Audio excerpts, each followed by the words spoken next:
Welcome back to the Socialist Report. Let's just get right into it. We got this article from the Real News Network. Why Chinese debt trap diplomacy is a lie. U.S. politicians and corporate media often promote the narrative that China lures developing countries into predatory, high-interest loans to build infrastructure projects as part of its Belt and Road Initiative. As the story goes, China anticipates that the borrowing country will default on that loan so that it can then seize the asset in order to extend its military or geostrategic influence, evidence of China's so-called colonizing of the global south. That's literally what the United States does. China is not, they don't participate in colonialism, and I don't think. And if they do, it's not near on the scale as the United States does.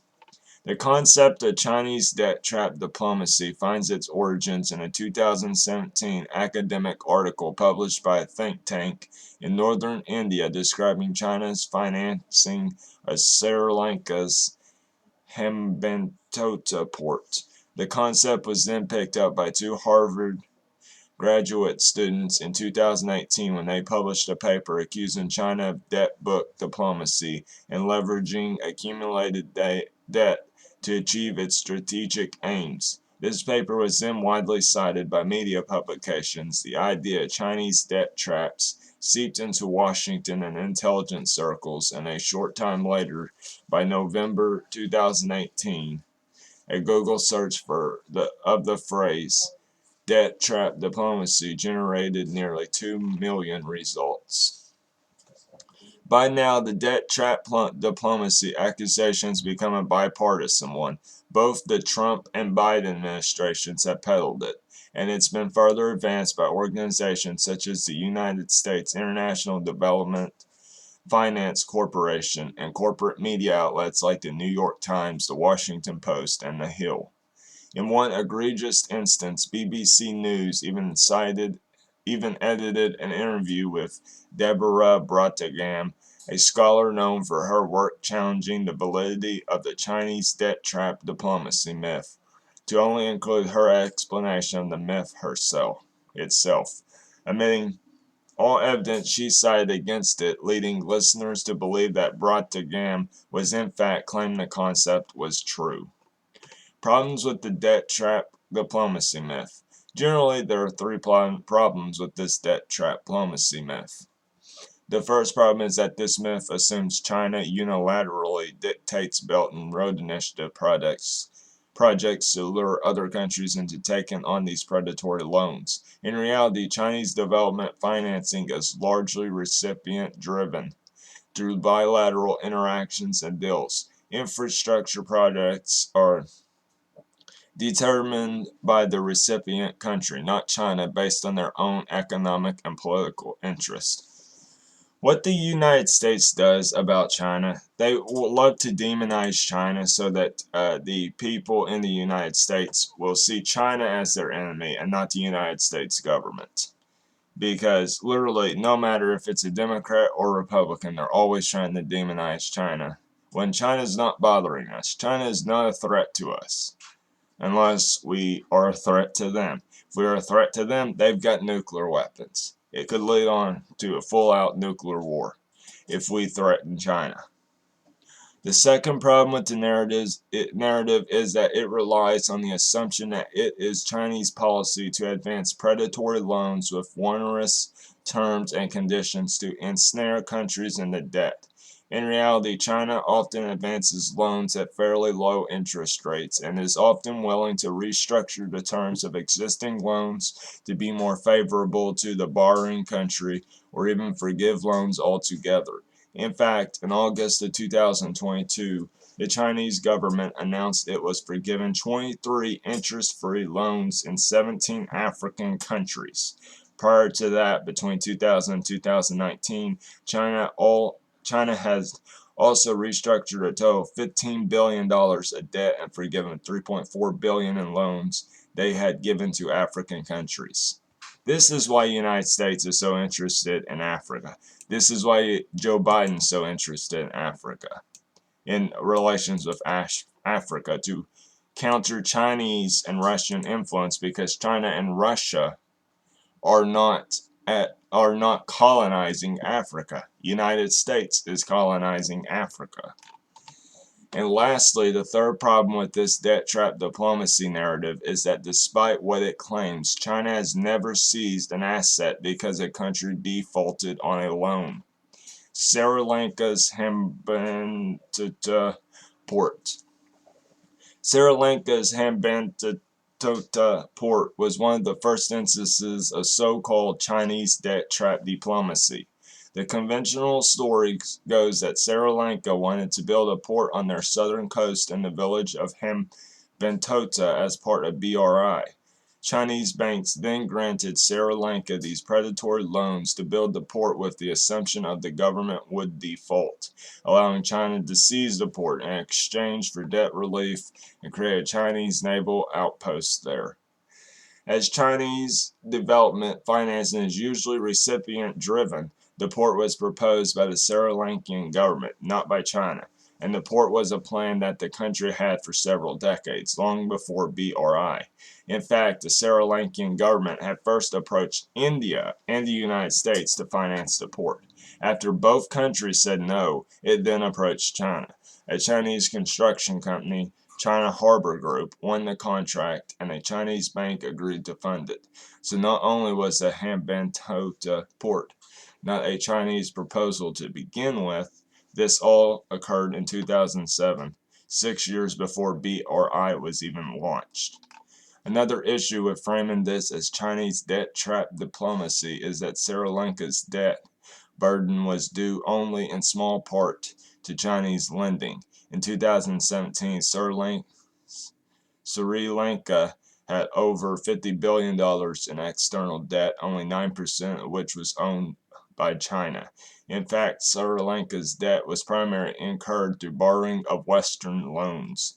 The government owed more to the World Bank and Japan than to China. And due to Sri Lanka falling into debt, the government arranged a bailout through the International Monetary Fund. The Hambantota port by that time turned out to be the commercial failure. So the Sri Lankan government also decided to lease it out to an experienced company in order to use that money to pay off its debt. The government of Mahinda Rajapaksa, president at that time, first approached Indian and Japanese firms, all of whom rejected the offer. It then negotiated with China Merchants Ports Holdings, a Chinese state-owned enterprise, to lease the port for 99 years in exchange for $1.12 billion, which it used to pay off other debts. In other words, there was no debt for asset swap here. As the story states, what happened in the port was not a seizure at all, but rather a fire sale to raise money, allowing Sri Lanka to pay off their debts and deal with other issues. Lastly, many claim that China seized the Hambantota port for military purposes. In the U.S., then Vice President Mike Pence even expressed fear that the port would soon become a forward military base for China's growing Blue Water Navy. This is what the United States does. They create the fear and the idea that China has this military that the communists, they just want to start war with everyone. When in reality, China, most of the time, keeps to themselves. It's only when the United States provokes China is that they ever threat war.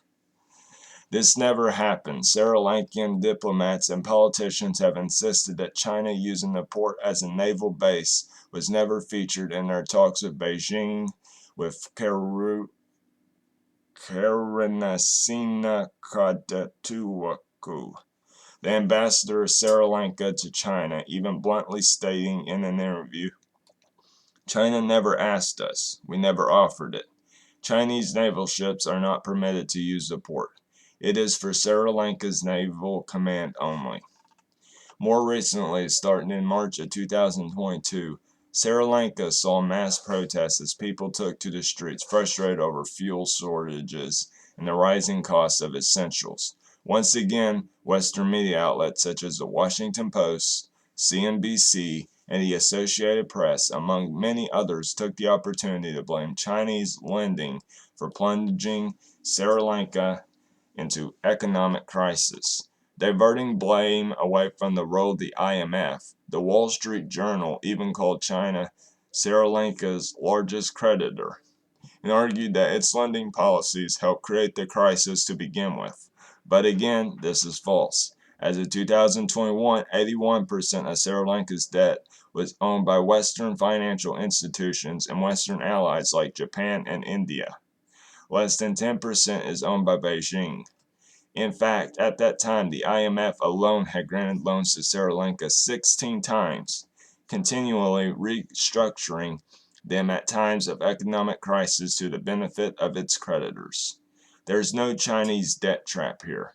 It is Western financial institutions lending and attendant forced austerity and neoliberalization of the economy that has created Sri Lanka's crisis. Entebbe International Airport in Uganda. In November, wait, is this same story? Yeah, it's the same story. Okay. In November 2021, Uganda's national newspaper, the Daily Monitor, ran a story with the headline, Uganda surrenders key assets for China cash. The article claimed that unless some provisions in the contract to expand Uganda's Entebbe International Airport were renegotiated, the country was at risk of being forced to hand it over if the loan was not repaid. The loan in question was worth $207 million at 2% interest from the Export-Import Bank of China, granted to Uganda for expansion of the airport, which is a project under BRI. Headline went viral, with The Daily Show even airing a segment covering the story as the latest supposed example of China's debt trap diplomacy, and it was also picked up by the Wall Street Journal and India's Economic Times, with the former claiming that a clause in any agreement with the African nation was stirred a flap over whether the country signed away financial control of Entebbe International Airport.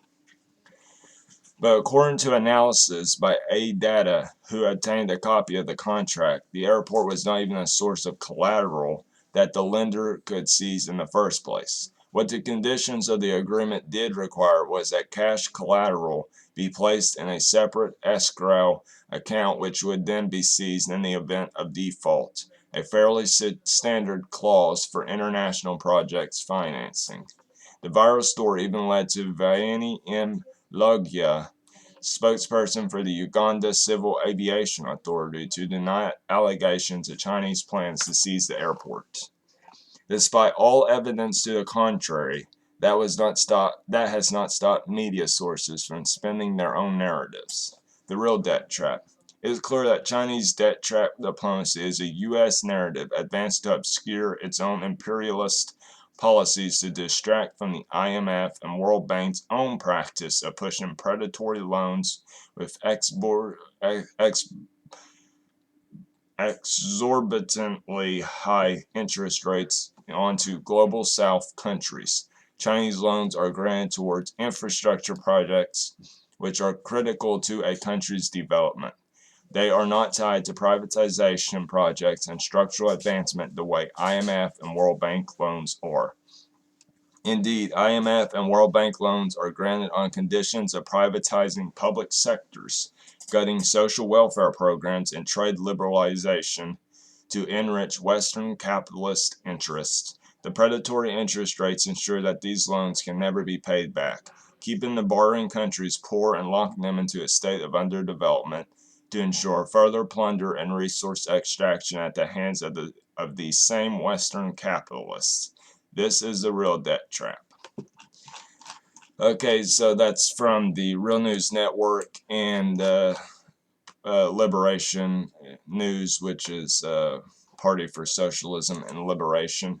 That's going to conclude this video. Thank you guys so much for watching, and basically just don't believe the Western propaganda about pretty much anything, because the Western media, especially the mainstream media in the West, cannot be trusted because of their corporate the corporate funding and the